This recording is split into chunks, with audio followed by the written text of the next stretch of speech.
que ya se encuentra con nosotros la señorita psicóloga Anabela del Busto. Ella tiene a cargo la segunda ponencia y voy a invitarla para que pueda acompañarnos ya en nuestra mesa de honor, y a todos los que estamos presentes que podamos ya recibirla con fuertes aplausos, porque ella va a tener a cargo la segunda ponencia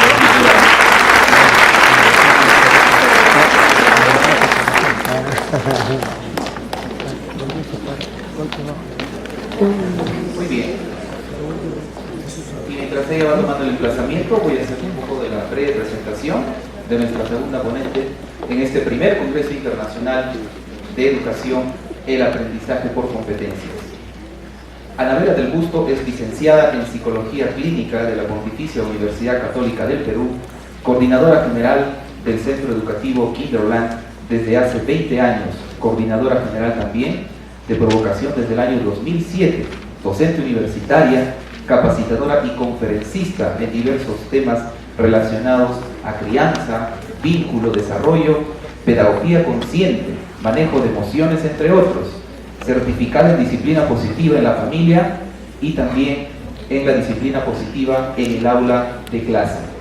De esta manera, estimados docentes presentes en esta conferencia, en este primer Congreso Internacional, quiero presentarles a todos ustedes a la psicóloga Anabela del Busto, quien va a tener a cargo la siguiente conferencia denominada La disciplina reflexiva en el aula. La recibimos con fuertes aplausos.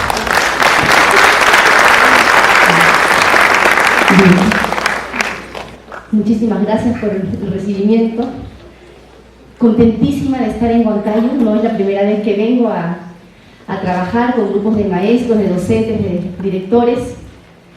Muchísimas gracias. Me ha tocado un tema que es emocionante, porque si bien es el tema de disciplina y pareciera un tema que tuviera un terreno limitado, creo que cuando hablamos de disciplina, hablamos como de la filosofía que va a tener la escuela para trabajar, ¿de acuerdo? Es decir, es como hablar de los límites o la estructura. No es hablar de cómo vamos a trabajar los malos comportamientos. Esa sería una visión sesgada, limitante y hasta empobrecida de lo que queremos despertar hoy día.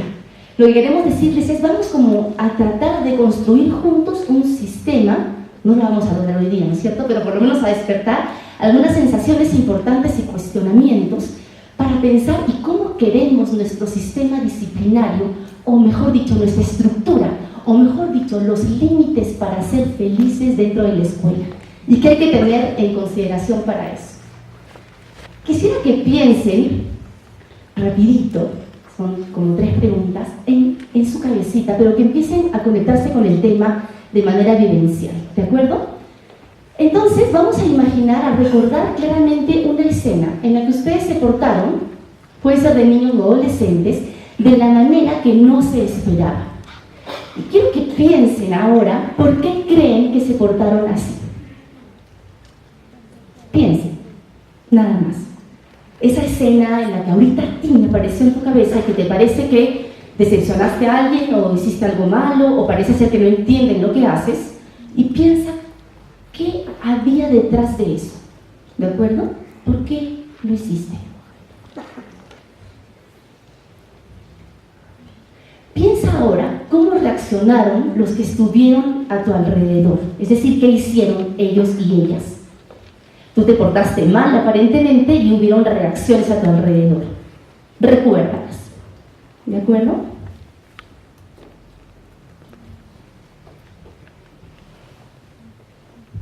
Y finalmente, ubica en tu memoria corporal sensaciones de cómo te sentiste finalmente. ¿Ya? ¿Qué quedó en ti? Porque si la recordaste es porque algo quedó en ti. Si hubiera sido insignificante, no le estarías recordando. Ya tu memoria inteligente hubiera desechado ese recuerdo. Pero si fue importante, si la has retenido y está grabada en tus células, es por algo. Entonces piensa finalmente ese algo que es decir, que quedó en ti. ¿De acuerdo? Y con eso despierto vamos a empezar a pensar juntos. ¿Por qué? Perdón, he pasado sin querer. Acá. Espera. Listo, ya estamos. El tema de disciplina es el tema o uno de los temas más tocados en educación y crianza. Todo el mundo dice lo que hay que hacer. Es tanto el ruido, por decirlo de alguna manera, que se ha producido una sordera. Todo el mundo, desde el pediatra, ¿de acuerdo?, hasta tu suegra, ¿de acuerdo?, en casa, ¿ya?, tu esposo o tu esposa cuando le cuentas algo del colegio, por supuesto, la institución educativa tiene también ciertas normas, pero te capacitan y te dan nuevas normas, tú tienes tus propias sensaciones respecto a cómo disciplinar, y es como un tema ruidoso. Y pasan los años de los años de los años, y volvemos a tocarlo. Es como el tema inagotable, ¿ya? Vas a una escuela y nuevamente estás en un tema X con padres de familia y levantan la mano y preguntan por límites. Pero ¿qué hacemos cuando? ¿No? Estamos en otro tema, pero salen el tema de los límites. Entonces, lo que queremos hoy día es construir juntos una disciplina que tenga sentido y que sea eficaz. ¿De acuerdo? ¿Cómo así? Entendiendo primero este cuadro. Seguramente lo han visto. Y los que no, les va a resultar bastante importante para empezar a decodificar comportamientos de los estudiantes. Este es el famoso iceberg del comportamiento. Y lo que solemos ver, pueden pensar también en los hijos en este tema, lo que solemos ver es que lo que aparece es la punta del iceberg. Por ejemplo, el niño que está en un rincón del aula, ¿de acuerdo?, y que pareciera no querer existir, quiere pasar desapercibido. A ti te preocupa, de repente lo llamas para que haga algo importante, intentas integrarlo, pero ese niño está ahí y eso es lo que tú ves y eso es lo que tú quieres corregir o mejorar. ¿De acuerdo? La punta del iceberg es el chiquito que está pateando porque quiere ser primero de la cola, siempre quiere ser primero de la cola y siempre quiere ganar los partidos. Y está fastidiando o pateando. ¿De acuerdo? Con mucha frecuencia. Te irrita. ¿De acuerdo? De repente esto se refiere a la niña o al adolescente que más bien te desafía, que te reta. Que dices una cosa y se burla, te levanta la ceja, le parece poco importante, no se emociona, hace además, digamos, demuestra que no es emocionante, te parece una tontera, te desafía. ¿De acuerdo? Entonces, eso es lo que tú ves y lo que tú sientes. Sientes cólera, sientes compasión, ¿de acuerdo? Sientes irritabilidad, sientes impotencia. Y todo queda ahí, es curioso. Pero ahí nos vamos instalando. Esto es lo que ocurre y no me gusta, esto es lo que deseo modificar. Pero lo más importante en la conducta de los niños, ¿de acuerdo?, es lo que está debajo del iceberg. Y podríamos decir que es lo que nunca se mira y de lo que menos se habla. Lo que está debajo del iceberg son aquellas creencias que el niño tiene, ¿ya?, sobre sí mismo, sobre la vida, sobre sus padres, sobre cómo funciona el mundo. Pero son creencias que de alguna manera afectan su comportamiento, porque finalmente uno se comporta de acuerdo a sus creencias. Y entonces este niño, por ejemplo, que de repente siente que no es importante para su maestra, pero no lo puede ni siquiera verbalizar, porque eso es una sensación desordenada dentro de su ser, ¿no? Simplemente se comporta para que la maestra lo mire repetidamente. Y como lo hace desde niño, o desde muy niña, cree que cuando la maestra voltea y lo mira, aunque sea molesta o molesto, ya logró su objetivo. Ha creado como esa lógica. Y entonces se está portando de esta manera permanentemente para que permanentemente sentir que existe. Ese es un poco.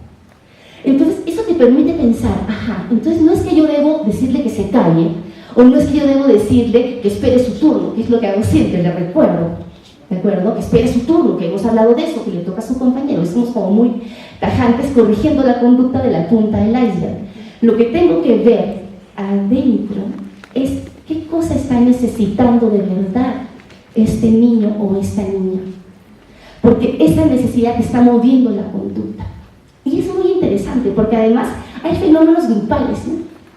Cuando tú trabajas con este niño o niña, o esta adolescente o adolescente, no, hombre o mujer, lo que estás trabajando es también al grupo, porque recuerden que un niño representa en el grupo también algo. En la teoría del grupo se ve clarísimo, ¿no? Se ve mucho en las familias, se lo voy a graficar como una familia. Imagínense una familia, también es un sistema, y en esta familia hay una persona de repente que es terrible, e inclusive la llaman la oveja negra. Ay, el tío Ricardo, la oveja negra. ¿Qué pasó con Ricardo? La oveja negra, ¿no? Se sabe que algo va a pasar con el primo Ricardo, ¿de acuerdo? Ese papel que cumple Ricardo para la familia es un papel interesante, porque entonces todos saben que sobre Ricardo nadie te puede portar más o menos mal, pero Ricardo ya tiene el puesto. Y la familia se organiza de determinada manera para conservar ese papel. Esto es bien psicológico, pero estoy seguro que me están captando la esencia. Es decir, a muchos grupos les conviene inconscientemente que hayan estos papeles. Yo soy una llorona tremenda, ¿ya? Pero terrible. Ya muchas cosas me conmueven y soy de lágrima fácil, como se dice. Entonces mi papá me había puesto sin darse cuenta esa etiqueta, la llorona, no me lo decía. Pero por ejemplo, mi hermana se graduó, y estaba llorando por supuesto, y mi papá, no se preocupe, que ella llora por todos. O sea, ubicaba que mi rol, y efectivamente empecé a pensar, oye, es cierto, porque yo lloro muchas veces y como que los demás vienen y me abrazan, vaya nave, y ya, ellos no lloran. Como que fuéramos canales a veces de sensaciones grupales. Entonces, cuando tú te das cuenta de ese niño, no es que ese niño está solito y tú tienes que ir a corregir su comportamiento de la punta del iceberg, sino que tienes que ver la cosa de manera completa. Y ahí te das cuenta, ajá, no solamente necesita ayuda y debo acercarme a ese niño para realmente hacer contacto con él. Porque no existe nada sin previo contacto. ¿De acuerdo?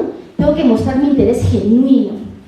Tiene que haber, no mostrar, tiene que haber interés genuino. Si soy docente, que ustedes saben que es una labor apasionada, ¿no es cierto? Yo soy docente también, es apasionante. Trabajo en educación muchísimo tiempo. Es muy emocionante, ¿no?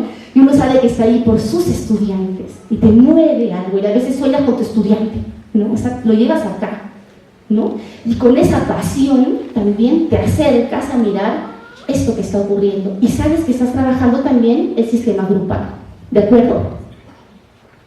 Entonces, sabemos que el niño puede tener desde cosas como falta de alimento, porque no toma desayuno, porque el chiquito dice, no quiero, la mamá dice, entonces no tomas, ¿no? No es que la mamá sea mala, pero se ha instalado ese patrón y es un niño que está la primera hora y media antes de la lonchera todo lánguido sobre la carpeta. O sea, a veces las cosas que suceden, que reflejan una conducta, son de lo más extrañas. Podría ser, por ejemplo, un niño que, no sé, está medicado, pero la mamá no quiere decir que está medicado porque está diagnosticado con TDAH y se ha mantenido como un secreto, ¿no es cierto? Y entonces el niño está medicado y tiene conductas exacerbadas en algunos momentos. Podría ser un niño que no tiene límites en la casa y eso se refleja también hasta en su mirada. El niño no focaliza, ¿no? Y uno dice, estoy perdido, lo dice así sin querer, pero de repente estás pensando en eso y Juanito, acá mi amor, bien, o sea, la conducta y la iceberg, ¿de acuerdo? Pero adentro hay una cosa, mucho más que él te mire. Estamos hablando de focalización, de que necesita una mamá que se agache y le converse, que le diga qué le pasa y qué sienta, eso necesita. La cercanía y la lentitud, así lo vamos a salvar. Porque si hacemos, él lo va a mirar y decimos, a los 10 segundos se fue, ¿de acuerdo? Entonces, esta parte de adentro es la más importante. La más importante. Voy a dar otro ejemplo. ¿Se acuerdan el niño, por ejemplo, que quería siempre ser primero de la fila y pateaba y quiere ser primero en el concurso, por ejemplo? ¿No es cierto? Él tiene adentro del iceberg una cosa con el poder, ¿ya? Él quiere, es una lucha de poderes, él cree que el mundo le pertenece y que él pertenece al mundo y que eso es lo más importante para un niño y también para los adultos, ¿ya? Y lo más importante es sentir que pertenecen. Entonces, hacen lo que sea para pertenecer, para sentirse que son parte de algo. Es una necesidad humana fundamental, la más importante, ¿de acuerdo? Y este niño está pateando y está empujando y está buscando su primer lugar porque cree que el poder lo obtiene de esa manera. Entonces, uno puede actuar solamente mirando la punta del iceberg y Juanito, por favor, ya hemos dicho, hágate la última de la fila. Uno puede hacer eso si uno está de buen humor. Juanito, ¿te acuerdas que habíamos hablado que este es por turnos? Ya, también está esa, ¿de acuerdo? Pero las más importantes están cuando te conectas con que Juanito aprendió que hay que luchar en la vida y obtener poder y que ese aprendizaje no tiene tanto sentido. No tiene tanto sentido, ¿de acuerdo? Y tú en la docencia, en la apasionante docencia, vas a empezar a pensar, ¿cómo van a empezar a pensar esto? Porque no es fácil, ¿no es cierto? Porque cuando yo hablo de un sistema disciplinario reflexivo, hablo de que es un sistema, por eso empecé de esa manera. Y entonces los profesores son parte del sistema. No estás solo en el mundo pensando qué vas a hacer con ese niño que te saca de quicio. Estás en un sistema de personas. Y con estas personas hablas de aquellas cosas que te movilizan y juntos dan ideas. Pero miren ahora la maravilla, se puede hacer también con los estudiantes. O sea, un sistema hace que todos participen, porque es un sistema colaborativo. ¿De acuerdo? Yo sé que suena lindo y están pensando, qué romántico este discurso. Es difícil de llevar a cabo en la realidad, es difícil. ¿Saben cuánto se demora un sistema como este en instalarse en la escuela? Más o menos 6 años. Si quieres que se instale de verdad. Porque también puedes usar pequeñas estrategias y vas cambiando de a pocos, pero si te propones, quiero que mi escuela tenga una disciplina reflexiva y queremos vivir de esa manera, que pensemos que todos tenemos iguales derechos y que de verdad estemos todo el tiempo comunicados y pensando lo mejor para todos, eso demora 6 años. O sea, es un cambio bien importante, porque tenemos otras cosas muy metidas adentro, ¿de acuerdo? Entonces, los malos comportamientos que decíamos era solamente lo visible, y debajo hay otras cosas de las que hemos hablado. Entonces, ¿qué es lo importante? Comprender qué nos quiere decir y qué le sucede antes de corregir automáticamente. La palabra automáticamente es una palabra que deberíamos desechar de la vida, sobre todo en la docencia y en la crianza, ¿de acuerdo? Es decir, no podemos criar automáticamente y no podemos educar automáticamente, porque en el automatismo no hay pasión, no hay emoción, hay repetición. Y en la repetición no hay mucho, ¿de acuerdo? Y acuérdense que la emoción es la que empapa la acción y la que permite el aprendizaje. Entonces uno mismo cuando está sin emoción y está apagado y sintiendo que repite la rutina, entonces no funciona, ¿de acuerdo? Estamos en el automatismo. Y eso no es malo. Y considero que muchos docentes, incluyéndome, en alguna parte del año, mejor dicho, en varias partes del año, entramos a automatismo, porque tenemos una gran carga. El ministerio nos exige bastante, ¿no es cierto? ¿Ya? En cuanto a papeles y cosas, y al mismo tiempo tenemos a estos 30 alumnos o 25, en el mejor de los casos, que tenemos que atender de manera personalizada. Y además tenemos grandes ideas que salen así, de ebullicionan y nos frustramos porque no siempre las podemos poner en práctica. Es así, ¿de acuerdo? Entonces, de repente entramos al automatismo. Nadie te puede sacar de ahí más que tú mismo. ¿Y sabes qué maravilla? Lo puedes conversar en el colegio en un sistema de disciplina reflexiva.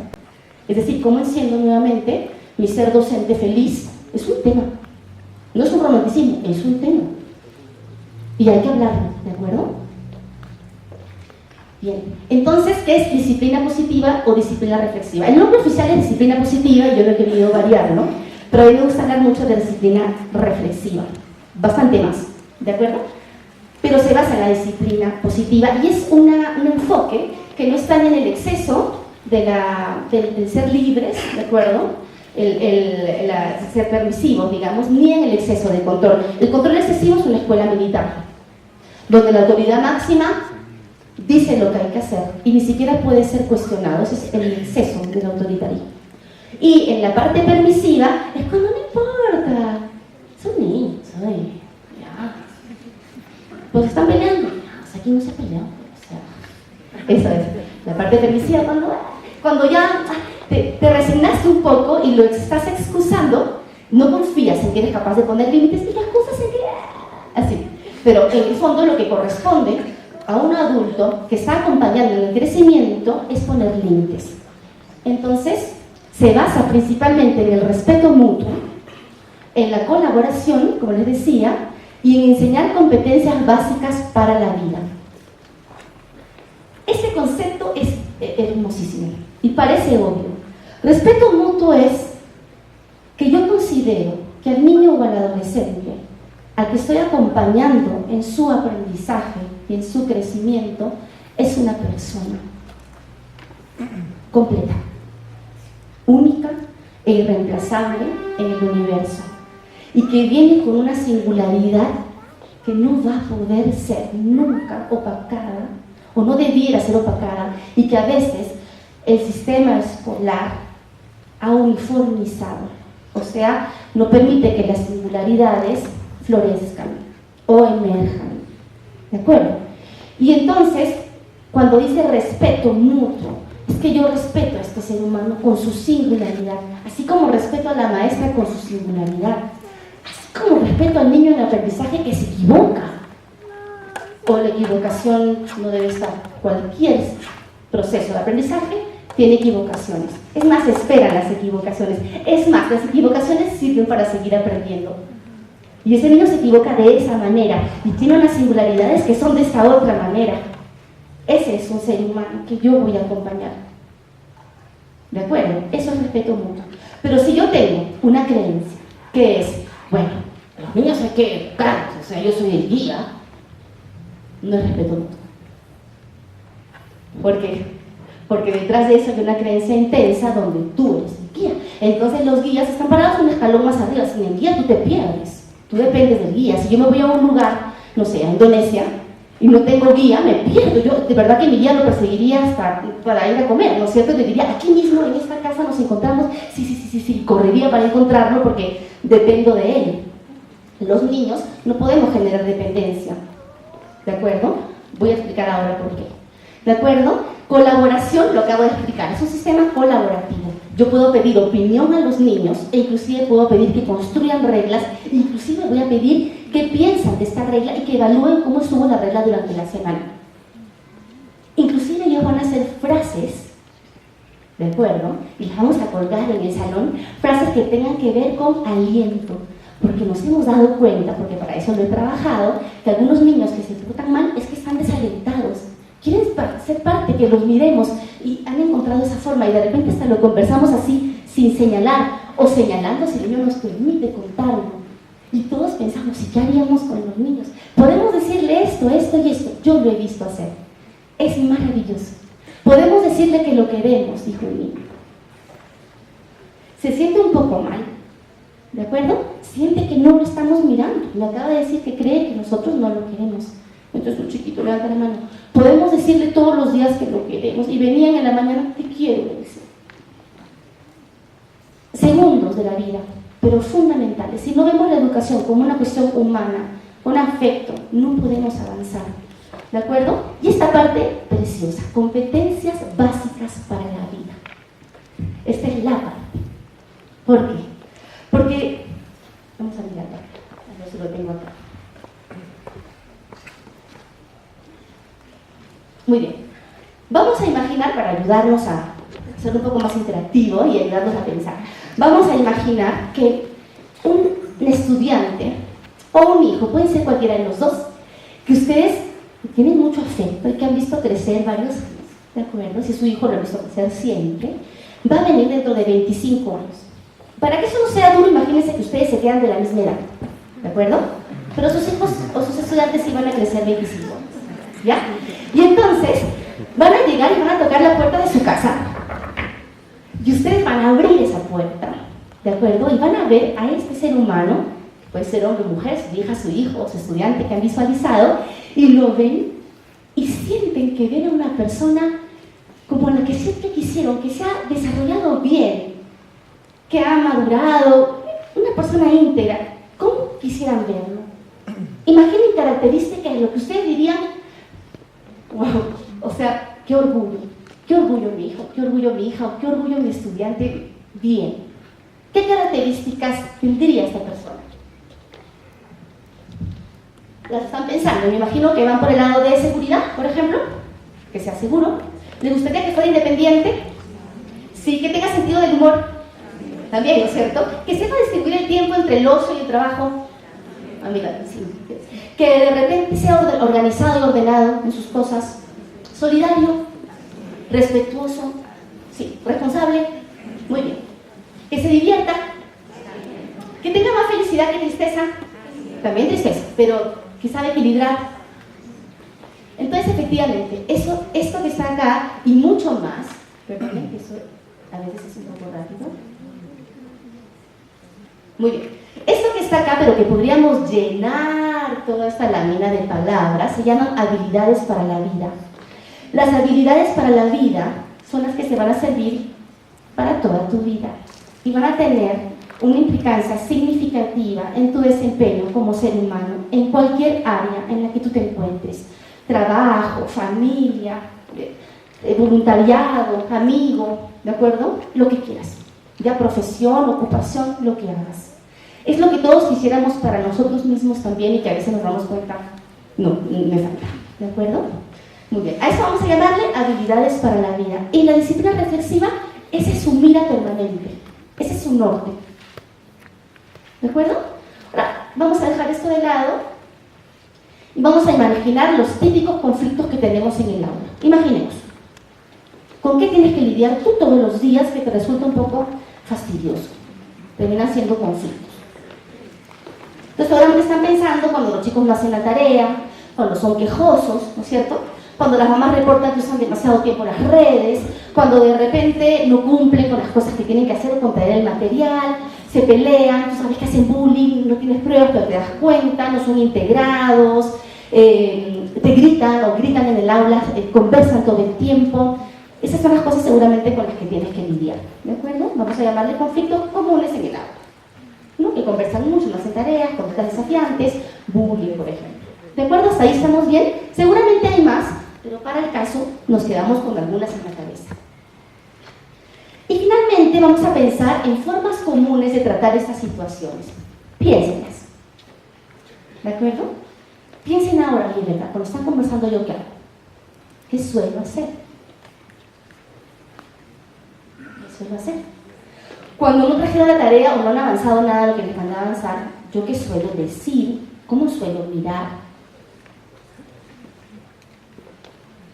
Cuando están interrumpiendo todo el tiempo, conversando, cuando estamos en un momento de trabajo concentrado, ¿qué es lo que yo hago como intervención? ¿Cuál es mi intervención? Entonces, seguramente vamos a decir que gritamos a veces. No es algo que confesemos fácilmente, supuestamente no debemos gritar, pero gritamos. ¿No? Chicos, por favor, Pérez. ¿De acuerdo? No queremos, pero lo hacemos. ¿De acuerdo? Y sí estamos gritando, aunque no de repente como nuestra mamá que nos ha amenazado horrible, ¿de acuerdo? Pero sí de repente como en esa versión nuestra molesta y que está a punto de descontrolarse y que no lo hace porque está en la escuela, pero está a punto. Entonces, y eso se nota, esa energía se nota, ¿de acuerdo? Amenazamos disimuladamente, de repente no es una amenaza muy grande, pero tipo, recuerden que los que no traigan la tarea, ¿dónde van a acabar? Te lo hacen muy bonito, pero es una amenaza. Castigar. Dámelo. Lo guardas. Quitar algo es un castigo. ¿De acuerdo? ¿Ya? O no salen al recreo. ¿De acuerdo? O no participan en las olimpiadas. Etc. Ridiculizar. Yo sé que no lo hacen adrede. Es para un poquito salpicar algunas ideas, pero a veces decimos en voz alta el apellido de alguien delante de todo el grupo para llamar su atención, ¿de acuerdo? Y lo que ese alguien puede sentir puede ser intenso. Es como si yo ahorita le dijera a alguien por ahí algo, ¿no? Que yo supiera el nombre de todos y dijera el nombre y apellido de alguien y le diga, disculpa, no, dijimos que no podías tomar fotos, ¿ya? O sea, pero con nombre y apellido. ¿Cómo se sentiría ese adulto? El adulto, imagínense el niño. ¿Verdad? Entonces es como, a veces todavía es más grave la ridiculización y está disfrazada de chiste. Ocurre mucho con los adolescentes. Que de repente veo docentes que hacen un chistecito, pero se están refiriendo a un alumno en particular, le ponen un apodo, lo cogen así. No, se nota en el gesto que no lo están escuchando, o sea, delante de todo el grupo, ¿no? A ver, cuéntame pues Rodríguez, a ver. O sea, estamos hablando también de las sutilezas. Yo dramatizo mucho para que quede claro, pero obviamente estamos hablando de también personalidades que no son tan histriónicas, pero también están dejando un mensaje. A veces es mucho más sutil, mucho más tímido el mensaje, pero está, ¿de acuerdo? Bien, entonces, ¿qué es lo que me gustaría? Bueno, aplicar consecuencias, también usamos eso, ¿no es cierto? Y vamos a articular estas tres cosas de las que hemos hablado. Tenemos conflictos en el aula, de diferente índole, los tenemos permanentemente. Tenemos formas comunes de tratarlos, los acabamos de nombrar. Y la pregunta más importante, ¿de acuerdo? Es, ¿cómo hacer para que en nuestra intervención las convierta en habilidades para la vida. Es decir, si yo uso un grito, que no es tan horrible, okay, pero es un grito, hasta asusta un poco a ese niño, y el niño queda atento el resto del año a que tú podrías levantar la voz y te mira cuando hace algo. ¿El que está aprendiendo? A estar atento al profesor, es un genio. ¿De acuerdo? El profesor empieza a caminar, se cambia de actitud. ¿De acuerdo? Empieza a descubrir señales no verbales en el profesor. Y empieza a manejar su ansiedad, y por ahí que se convierte en un payaso y sabe manejar eso muy bien, como que de repente no. Es un niño ansioso y sufre un montón, intentando siempre descubrir cuándo el profesor podría fallarlo. ¿Esa es una habilidad para la vida? ¿Se parece a esa lista que queremos ver en nuestros hijos? No. No quisiéramos que este niño, ¿de acuerdo?, que interrumpe permanentemente, llegara a entender por qué está interrumpiendo y que buscáramos una solución conjunta. Alguna vez yo trabajo en un jardín para niños menores de 5, hace 20 años. Y en esa experiencia, que es parte de mi experiencia de mi vida, una cosa que funciona muy bien, que es respetuosa, que es colaborativa y que lleva habilidades para la vida, es que la maestra se agacha, el niño por ejemplo acaba de pegar, y se agacha al niño que ha pegado. También se atiende al que ha sido pegado, obviamente, pero tanto la víctima como el agresor están sufriendo. Y se atiende primero al que ha sido agredido, se le calma, pero no se deja al otro, ni se le mira mal mientras acaricias al otro. No, es cierto, porque no tienes que usar palabras, tú puedes hacerlo sentir muy mal al agresor, pero no es la idea, porque está viendo la punta del iceberg, pegó, no puede volver a pegar, lo hago sentir mal. Esa sería la triangulación. Es muy pobre esa triangulación, porque se quedó arriba. Nosotros vamos a pensar, segunda vez que pega en la semana, y este niño también hay algo que atender. Entonces, se atiende con la ayuda de alguien al que ha sido agredido, se le calma, y el otro niño se le tuvo siempre de la mano, y se dice, ahorita voy a atenderte a ti, un gatito que él está llorando. Y así como te agachaste para abrazar al que lloró porque lo empujaron, te agachas con él. Y le dices, hoy día estás muy molesto, no solamente hoy, también ayer, ¿verdad? ¿Necesitas un abrazo? Yo necesito uno. ¿Me lo puedes dar? Se abrazan un rato.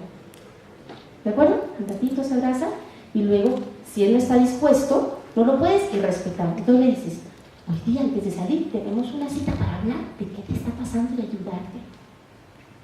No tienen ni idea, y esto lo digo por práctica, o sea, cómo cambia la conducta de ese niño.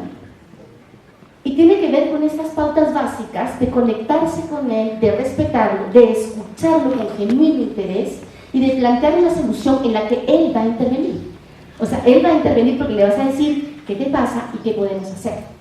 Y si Selena permite, inclusive puede hacerse una asamblea en el aula para todos hablar de cuando nos dan ganas de pegarnos, qué podemos hacer. Hay un espacio en las aulas que se llama espacio de tiempo fuera, no sé si han escuchado. Ya, pero el tiempo fuera positivo se va a llamar ahora, ¿de acuerdo? Entonces no es cuando el niño se sienta a pensar. Esa es una estrategia no tan respetuosa, porque es como decirle, con un nombre bonito, ajá, te portaste mal, ¿no es cierto? Bueno, voy a pensar ahí, es como un castigo. Está expresada la reflexión, pero nada que ver, es un castigo. En cambio, el tiempo fuera positivo ha sido construido por los alumnos, ¿de acuerdo? Y es un espacio del aula, ¿de acuerdo? Que puede ser un mini rincón o una carpeta específica, una mesita, algo, que se han llevado cositas, por ejemplo, semillas, eso es un ejemplo, ¿no? Un vidrio lleno de escarcha para voltear eso que la escarcha cae lento, ¿no? Y la pueden mirar. Y han hablado de cuando las emociones se suben, que es normal que se suban, es más, es saludable que salgan las emociones. Cuando reconocemos, chicos, que nuestra emoción sube, ¿qué les parece si la bajamos? Y tenemos ese rincón que hemos construido todos. ¿Les gusta ese rincón? Sí. Entonces ya sabemos que si alguien está así, el mismo niño baila. Y la maestra, que es un ser colaborativo, del mismo respeto que el resto, con la misma posibilidad de equivocarse, también sería interesante que diga algún día, ay chicos, hoy vine cruzada. Vine cruzada. Si sigo acá parada así, voy a empezar a llamar atención a todos. Voy a irme a nuestro espacio. ¿Les parece? Mientras tanto, saquen su lectura y sí les voy a pedir silencio para que ese espacio funcione. Y la maestra se siente en su mesita 3 minutos. No está fingiendo, de verdad necesita el espacio. Porque los niños saben cuando tú finges como si fueras una actriz. No, eres de verdad, sientes que te haría bien esos 3 minutos. Y te sientas en esa mesita, respiras, volteas tu pomo, respiras 4 veces profundas, se llama respiración consciente y ayuda a manejar el impulso. Y luego vas a la clase y dices, me siento bastante mejor. ¿Cómo les ha ido a los demás con ese espacio? Levanten la mano. A mí bien, porque me acordé de mi mamá, yo me aburrí. Ay, te aburriste, quizás podemos poner otras cosas. No, voy a apuntar eso, aburrimiento. ¿Alguien más? Cuentan 3 o 4.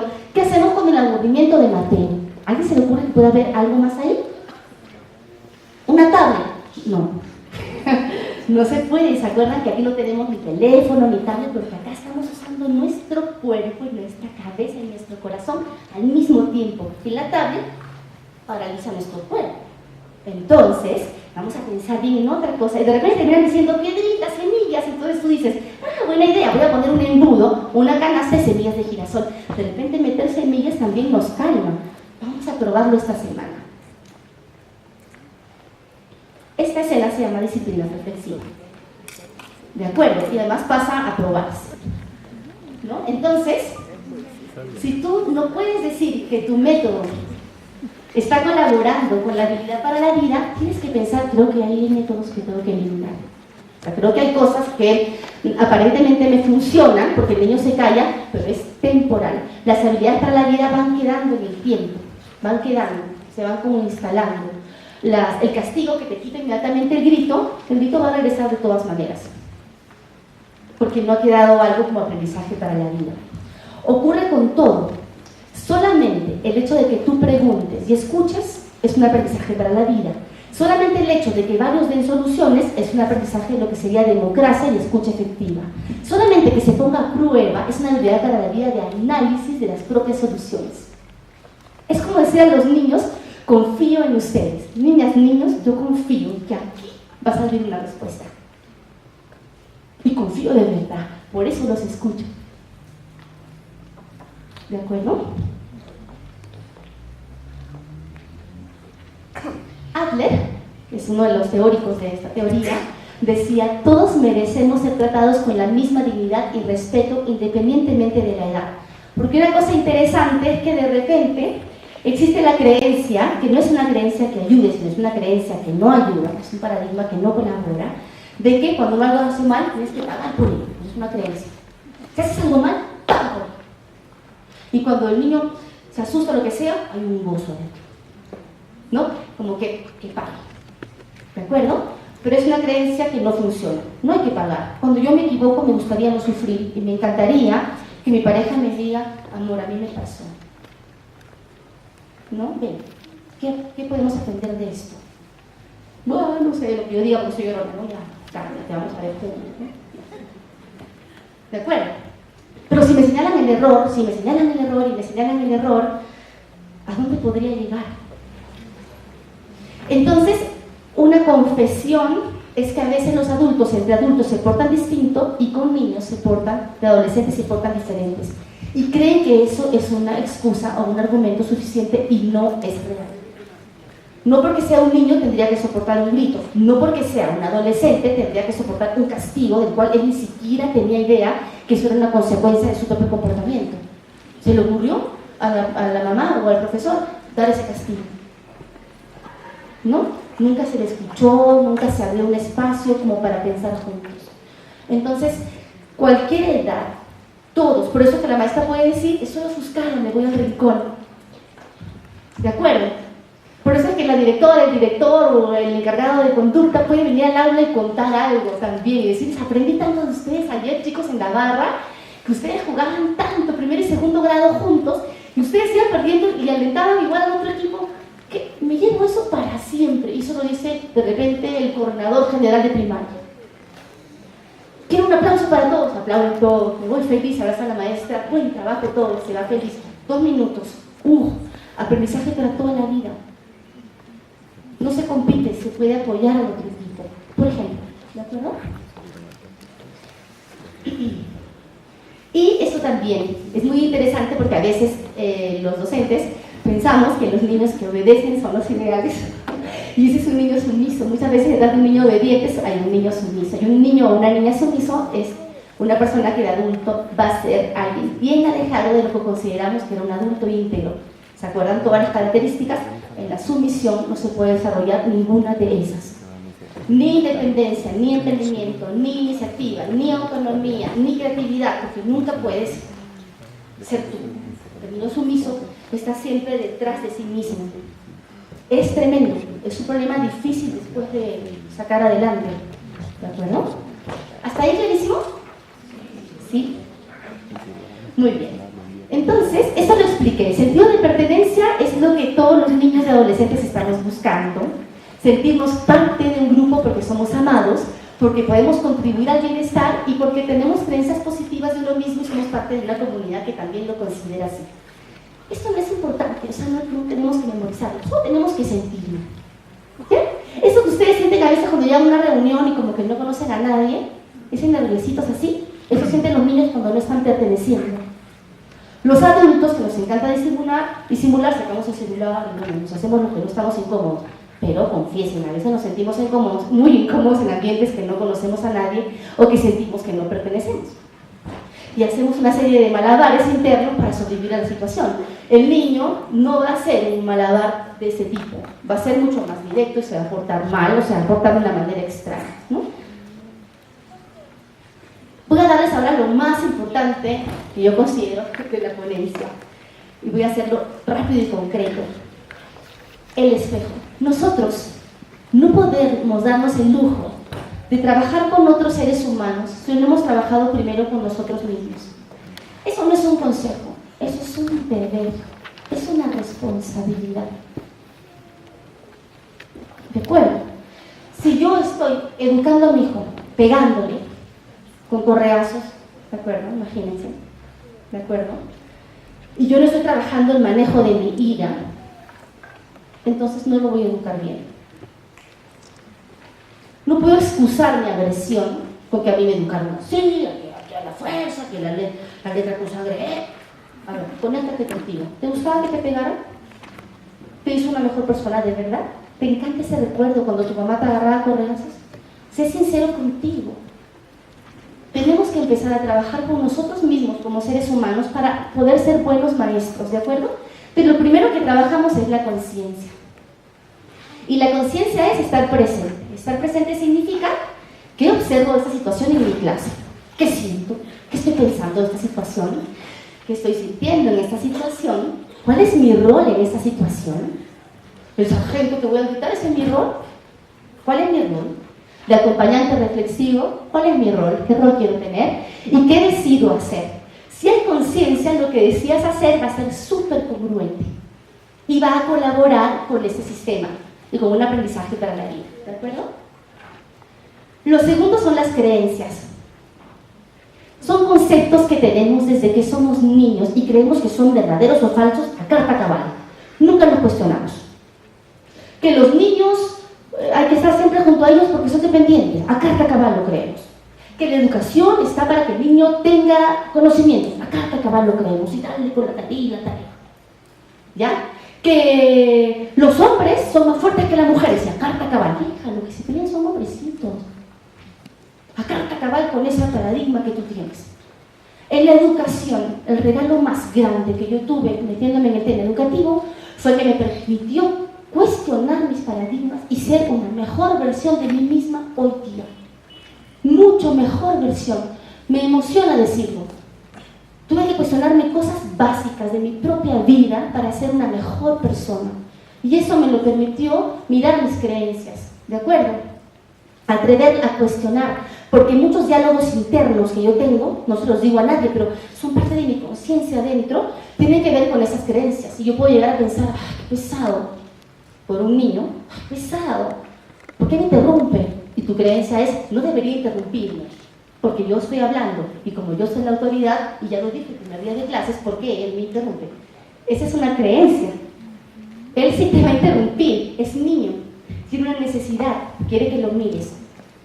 ¿De acuerdo? Y por supuesto que hay unas normas que hicieron juntos y se las puedes recordar al final de la clase, lo traes de la mano y le recuerdas, como te hubiera gustado que hagan contigo. ¿De acuerdo? Pero eso va rompiendo paradigmas, ¿no es cierto? Entonces, puedo preguntarme, ¿qué pienso de la educación de los niños o del adolescente? ¿Qué pienso de la disciplina? De repente pienso, es para corregir. La disciplina no es para corregir. Ese es otro paradigma. La disciplina es para acompañar el crecimiento saludable, para poner límites que te hagan feliz, para que puedas convivir en una comunidad, para respetarnos los unos a los otros. Esa es la disciplina. No es para corregir. Entonces de repente tú piensas eso y ahora te das cuenta, pero yo pienso que es para corregir. Y entonces cuando camino por el aula estoy mirando qué corregir. No es que seas una mala persona, eres una persona bellísima, pero te estás dando cuenta de esto. Y de repente tu caminar por el aula había sido siempre como para encontrar errores, porque eso te hacía maestro o maestra. Entonces qué lindo darte cuenta, eso no te hace maestro, te hace un corrector, nada más. ¿De acuerdo? Entonces es lindísimo cuestionarse. Es duro también. Cuestionar la autoridad, la autonomía del individuo, ¿no? Eso lo acabo de ejemplificar, ¿no? Muy bien. Y hay creencias que sí ayudan y deberíamos trabajar sobre ellas, porque hay creencias que no ayudan como esas, que acabo de decir. Por ejemplo, hay que evitar los errores, es una creencia que no ayuda.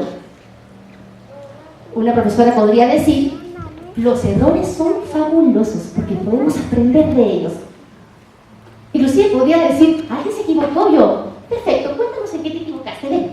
Bueno, yo hice esto acá. Exacto, ¿qué crees que puedes hacer la próxima vez para que esto no pase y aprendemos contigo? No, que prestar atención, que en verdad son... Bien, muchísimas gracias, Joaquín. Efectivamente, lo que Joaquín hizo fue que lo pasó el menos al otro lado. Les debe haber pasado a varios aquí. Gracias, Joaquín, por eso. Eso es. Rompiste tu paradigma. El error te permite crecer, por ejemplo. Creencias que ayudan justamente van por ahí. Valemos solo por el hecho de existir. Se hizo una investigación y los niños dijeron, estadísticamente, más del 71%, eso fue en otro país, pero dijo que solamente eran valiosos para los maestros porque tenían buenas notas. Se hizo en varias escuelas y se empezó a hablar de disciplina reflexiva a partir de una serie de investigaciones que tenían que ver con esto. A los maestros no les interesamos si no hacemos lo que dicen. No les interesamos genuinamente en nuestro crecimiento. Esas eran las frases de los niños, ¿de acuerdo? Y de los adolescentes. Pero sí, todos valen aquí, todos. Solamente porque nacimos, ¿de acuerdo? Y con tu singularidad. Somos únicos e irrepetibles. Somos imperfectos, qué maravilla. Todos somos imperfectos. Si alguien anhela la perfección, va a sufrir. Aceptemos las imperfecciones y busquemos cómo mejorar algunas de ellas. Tenemos comportamientos que pueden verse como adecuados o inadecuados. La persona no es adecuada o inadecuada. Sus comportamientos sí, es una creencia que ayuda. Porque si no, el niño es un pesado en tu inconsciente. Ay, el niño es lento, pues nunca acaba, yo no puedo salir al recreo. No es lento, tiene un comportamiento lento. Y es más, tiene derecho a tenerlo. Y es más, quizás sea uno de los niños más saludables de la escuela. Porque no corre, no tiene prisa. ¿De acuerdo? Y los problemas no son problemas, son desafíos. Te lo dije al principio. ¿No es cierto? Pesado, es un problema. Siempre con esa carga, ¿no? ¿Y por qué no pensamos, este niño es un desafío? ¿Yo qué voy a aprender con este niño? ¿Qué me está diciendo este niño? ¿Qué me ha tocado a mí este año? ¿Por algo será? Tendré que crecer en ese aspecto. ¿De acuerdo? Termómetro emocional. Ese es el punto que tenemos que ver en uno mismo que se refiere al manejo de emociones. Es decir, que si yo tengo un termómetro de 0 a 10 y en vez de estar molesto en 3, estoy colérico en 9, lo más posible es que tengo la conducta correspondiente a colga 9. La responsabilidad que tengo sobre la gestión de mis emociones es evidente. No puedo estar en 9 para tomar una decisión. Por eso puedo decirle a mis alumnos, chicos, estoy en mi termómetro, y pueden dibujar un termómetro. En mi termómetro ya estoy en rojo, a punto de explotar. Voy a tomarme 3 sorbos de agua, me voy a respirar 2 veces acá y voy a pensar bien cómo así desapareció nuestra lista de rutina. ¿De acuerdo? Entonces, tú tienes que gestionar tus emociones. Y les voy a decir por qué también. Porque las emociones se contagian. Si un maestro en tal aula molesto, algo se va a contagiar. ¿De acuerdo? Siempre es así. Y les cuento que uno es modelo, aunque no quieran. Los niños y adolescentes aprenden por imitación. Tú puedes dar un discurso gigante, maravilloso, del equilibrio, de la equidad, de lo que quieras. Pero si no tienes equilibrio o equidad y tu comportamiento se nota, ¿qué creen que aprende el niño? Lo que ve. Hay una frase que me encanta, que dice así: no te preocupes que el niño no te escucha, te está viendo. ¿De acuerdo? Y lo último que hay que tomar en cuenta es el lenguaje. Ser conscientes de nuestro lenguaje. Es decir, mi lenguaje verbal, que son mis palabras. Si yo digo está mal, eso es una palabra contundente. Si digo ¿qué crees que puede mejorar?, es mucho más contundente del aspecto positivo. Pero por otro lado, el no verbal. Saben seguramente que el 93% del lenguaje es no verbal, ¿no es cierto?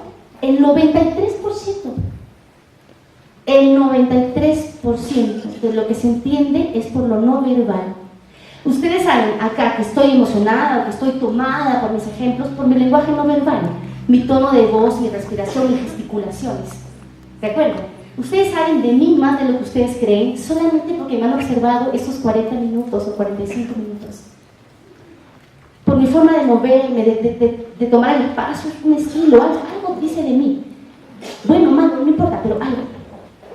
¿De acuerdo? Y eso va a quedar más incluso que las palabras. O sea, las sensaciones van a quedar más que las palabras. Entonces, tengo que hacerme consciente que si yo estoy diciendo, chicos, hay que tener paciencia, ¿de acuerdo? ¿Qué cosa queda? Que tú la estás perdiendo.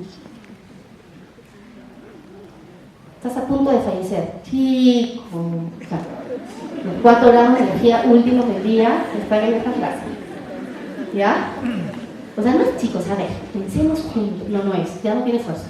Chicos, o sea, ¿me entienden? Entonces, tú eres consciente. Si tú dices que hay que respetarnos, o que estás escuchando, agáchate. Si un niño es más pequeño que tú, agáchate con él. Si le dices que lo estás escuchando de verdad, quizás le puedes dar la mano. Si le dices que te preocupa, pregúntale no solamente el día que se portó mal, pregúntale el día siguiente también, o míralo ese día bastante, porque te está diciendo, como te dije ayer, estoy contigo. Y todos los días me fijo que llegues y estés en tu asiento. Ese niño que necesita sentir que existe para la maestra, ¿no? Entonces la maestra sola le dice, yo todos los días llego y pido todos los asientos. Y en el tuyo me alegro que hayas venido. Entonces llega la maestra y hace el gesto adrede, porque está trabajando la autoestima de ese niño. Entonces entra, mira a todos, lo mira. Le puede guiar el ojo, simplemente le hace... Y ese niño, o sea, ¿cómo puede crecer? Solamente por ese pequeño gesto durante 5, 6, 7 días. ¿De acuerdo? Y eso es una atención a mi lenguaje. Se llama también lenguaje responsable. Si yo digo, por ejemplo, que todos somos iguales, los niños y las niñas, y que todos podemos jugar todo, ¿no es cierto? Y que qué lindo, ¿ya? Pero a la hora del patio digo, niños, hora de patio. ¿Quiénes deben salir? Los hombres. Está diciendo niños. Y el niño tiene pensamiento concreto. Lo que no se nombra no existe. Más allá de la economía del lenguaje, del documento que quieras escribir, eso es otro tema. El tema es que tú eres responsable del mensaje que reciben tus niños en el lenguaje verbal y no verbal. Y tú nombras a tus niños y a tus niñas porque tu salón es mixto. Y tú invitas a todos a salir. Es como si yo dijese acá, señores, ha sido un gusto estar con ustedes. Con las señoras no, ya. Señores, con ustedes sí, gracias. Y me doy. Acuérdense, a cualquier edad necesitamos ser nombrados también. Entonces, el lenguaje responsable. ¿Qué cosa voy a decir puede tener un impacto? Si yo invisibilizo a las niñas desde pequeñas, porque deben acostumbrarse a la economía del lenguaje, les estoy diciendo que van a tener siempre que luchar mucho por existir. Ya existen y son maravillosas desde el instante que nacieron al margen de todo. yo nombro a todos. Eso se llama lenguaje responsable, soy consciente de lo que digo en la vida. ¿De acuerdo? No sé si me pueden ayudar con la hora porque yo me emociono, ya no sé. ¿Cuántos? Tengo 8 minutos, listo.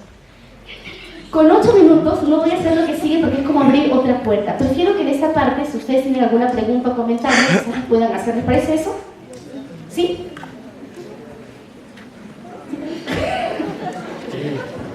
¿Alguna pregunta entonces? Sí. ¿Puedes hacerla fuerte, fuerte, por favor?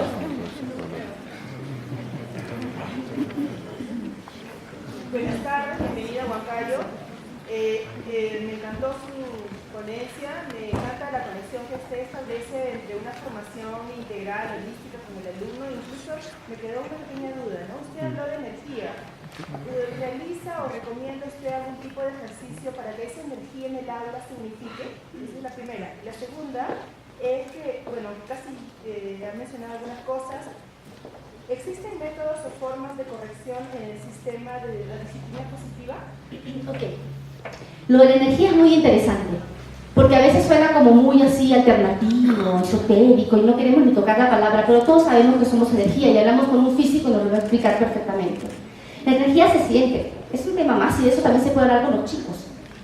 Chicos, ¿no sienten como la energía de salón cargada? Pueden decirlo, porque hablamos de energía, es un término.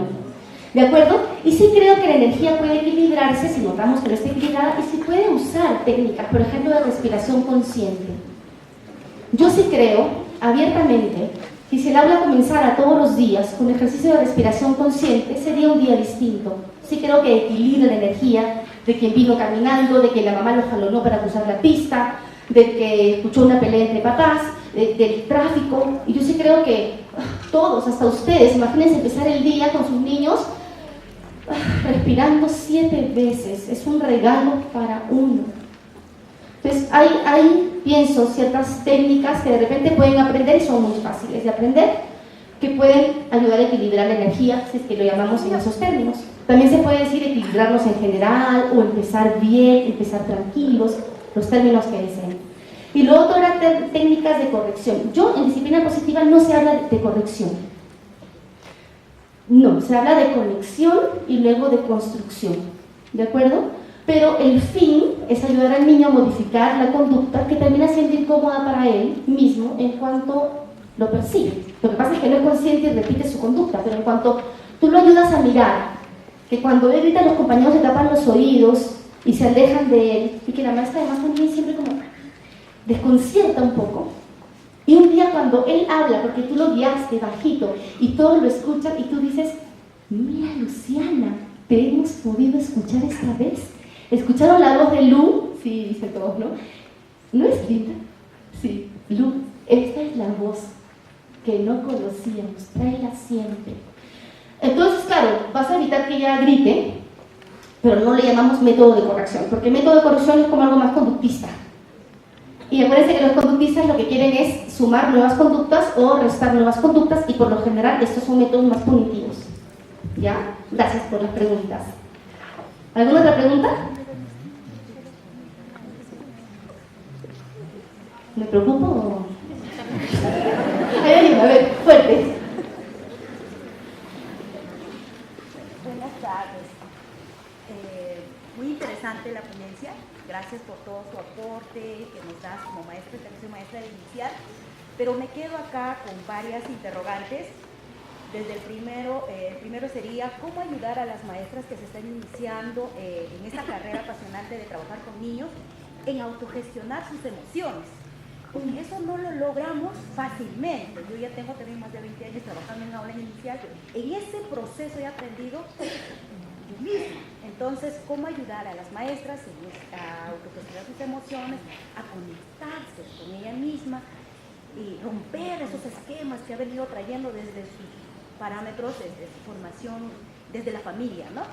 Ahora, ese es uno de las maestras. Ahora, ¿cómo logro que ese niño, desde el inicial que voy a ir trabajando, reflexione sobre una actitud que no es favorable para el grupo, ¿no? Porque debemos lograr que reflexione, ¿no? Esas dos preguntas me gustaría que un poco nos pudiera... Sí. Gracias. Como disciplina reflexiva, basada en la disciplina positiva. Quiere decir abrir espacios de reflexión, y eso mismo con los niños.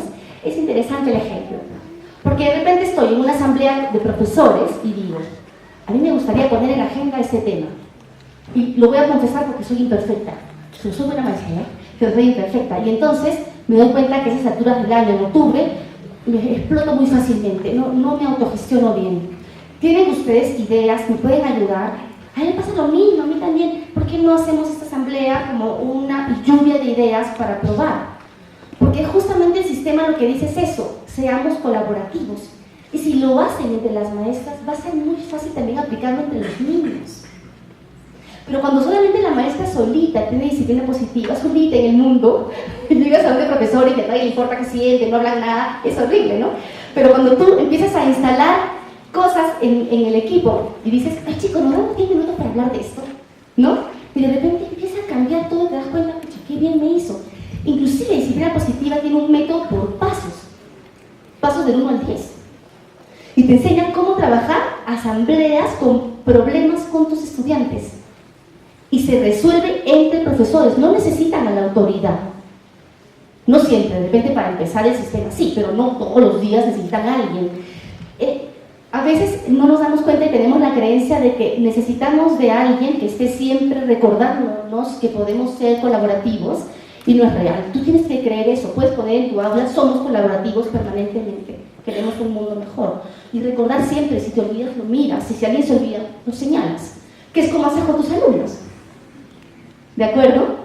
Pues va a funcionar cuando también lo apliquemos entre adultos, ¿ya? Y pueden salir ideas. Si las ideas no son tan buenas o no satisfacen, a veces es necesario pedir ayuda. Por ejemplo, yo para mi equipo de docentes, en el nido, tuvimos la suerte que un padre de familia es maestro yoga, ¿ya? No siempre tenemos esa suerte, pero yo tuve esa suerte, ¿de acuerdo? Y recibimos 2 mañanas como de capacitación para manejar. La mañana 1, nuestra respiración consciente, y la mañana 2, ejercicios para aplicar con niños.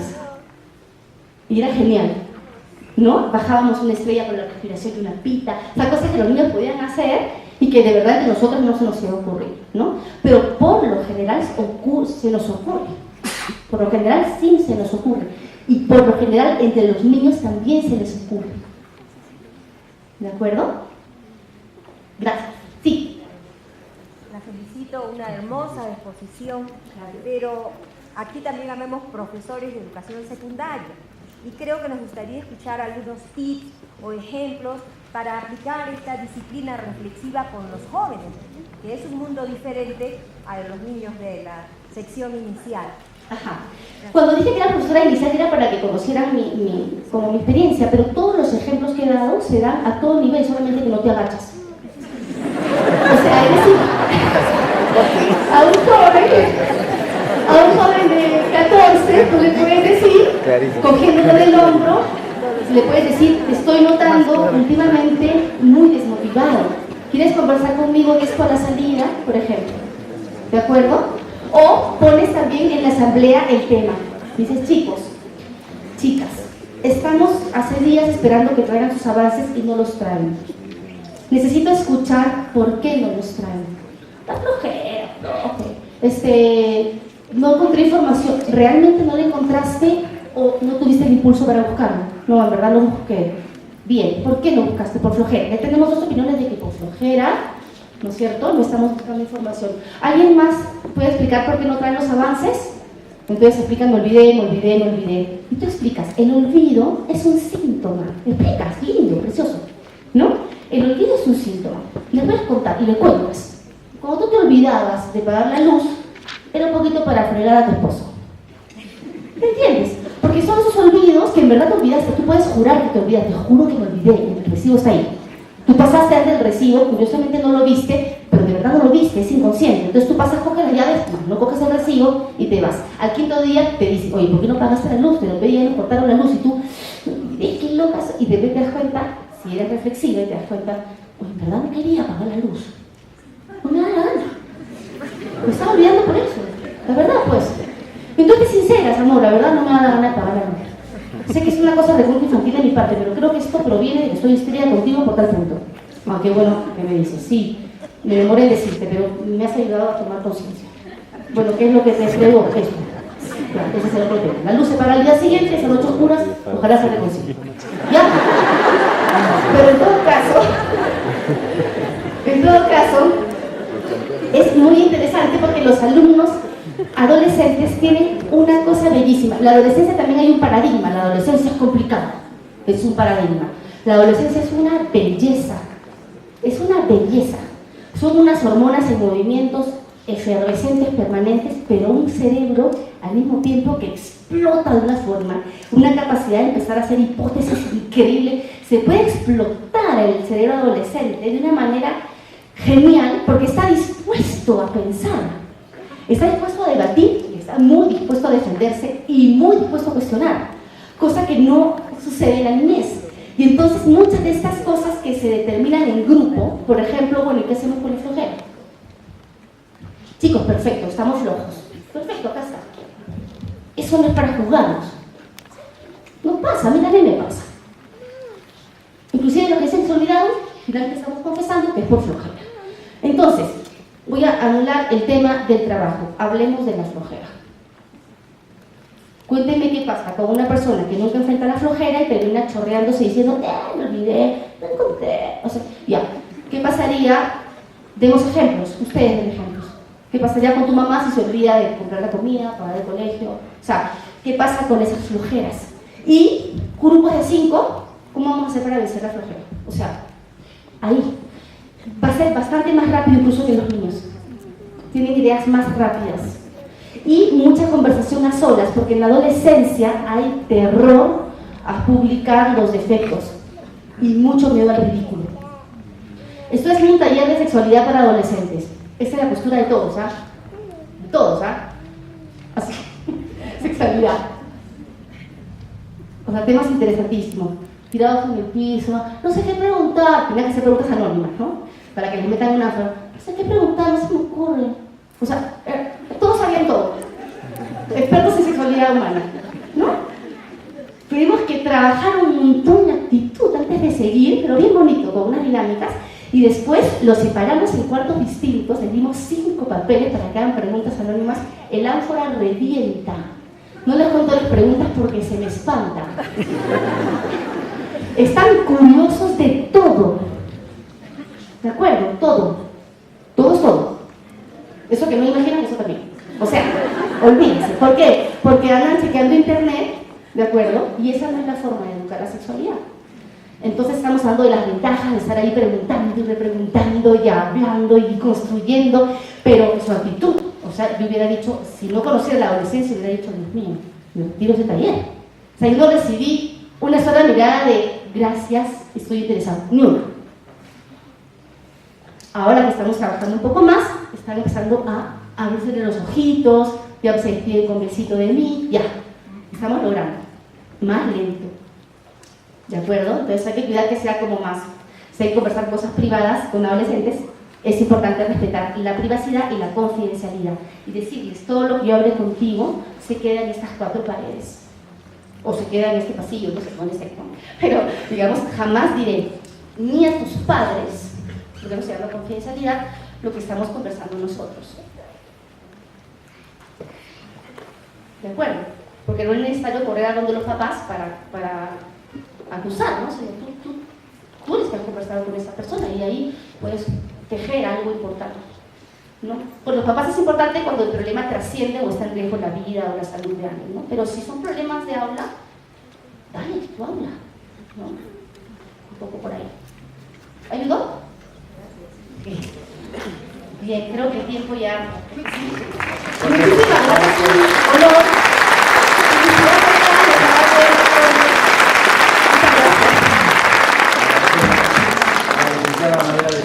Invitamos a la licenciada Leonor Espinosa Mendoza, gerente general del Complejo Educativo de Ingeniería, para que también pueda hacer entrega de un obsequio a nuestra segunda conferencista, que trató un bellísimo tema, la disciplina reflexiva en el aula.